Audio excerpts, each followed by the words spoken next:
தமிழ்நாடு முதல்வர் நம்ம அண்ணன் விஜயநாட்டு ஒரு மிகப்பெரிய நன்றிகள் சொல்லிக்கிறேன்.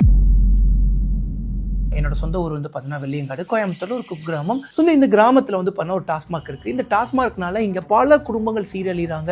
எவ்வளவு பிரச்சனைகள், நிறைய பிரச்சனைகள், படிப்பு பாதிக்குது, வீட்டுல குடும்ப கஷ்டங்கள், தண்ணி அடிக்கிற காசுக்கு அவங்க வீட்டுல வேற எதுனா செலவு பார்க்கலாம். சோ தன்னோட கணவன் வந்து பாத்தீங்கன்னா எங்க இருக்காருன்னு கூட சில பெண்களுக்கு தெரிய மாட்டேங்குது, தன் மனைவிமார்களுக்கு. ஏன்னா ரோட்ல படுத்து கிடக்குறாங்க சில பேர். சோ அப்படி இருக்கும்போது வந்து பாத்தீங்கன்னா நான் வந்து இந்த டாஸ்மார்க்கை மூடணும் அப்படின்னு சொல்லிட்டு நான் வந்து பாத்தீங்கன்னா இனிஷியலா ஸ்டார்ட் பண்ணும்போது ஒர்க்கை இதெல்லாம் வந்து பாத்தீங்கன்னா சம் இயர்ஸ்க்கு முன்னாடி போன வருஷம் நினைக்கிறேன். சோ இந்த ஒர்க்கை ஆரம்பிக்கும் போது வந்து பாத்தீங்கன்னா இந்த டாஸ்மார்க்கை மூடிட்டா சரி, மூடுறதெல்லாம் அப்பாற்பட்ட விஷயம், பெரிய விஷயம்னு சொல்றாங்க. பட் நம்மளால நம்ம கிட்ட இருக்கக்கூடிய பவர்னால கண்டிப்பா மூட முடியும் எனக்கு ஒரு நம்பிக்கை இருந்தது. அப்படி இருக்கும்போது வந்து பாத்தீங்கன்னா இந்த டாஸ்மார்க்கை மூடிட்டா இங்க இருக்கக்கூடிய மக்கள் வந்து என்ன பண்ணுவாங்க? ஏன்னா இப்போ பக்கத்து ஊர்ல போய் டாஸ்மார்க் வாங்கிட்டு வந்தாங்கன்னா அவ்வளவு தூரம் போயிட்டு வரும்போது ஏதாவது ஆயிடுச்சுன்னா என்ன பண்றது? எப்படி குடிக்காம இருக்கிறவங்களை குடிக்காம இவங்களை ஸ்டாப் பண்ண முடியாது அப்படின்னு சொல்லி தெரியும். சரி, ஒரு டாக்குமெண்ட்ரி ஒன்று மேக் பண்ணுவோம். இந்த டாக்குமெண்ட்ரி மேக் பண்றதுனால கண்டிப்பா பல குடும்பங்கள் இங்க சேவ் ஆகும், கவர்மெண்ட் ஏதாவது ஆக்ஷன் எடுப்பாங்கன்னு நினைச்சு ஒரு டாக்குமெண்ட்ரி மேக் பண்ணிட்டு இருந்தேன்.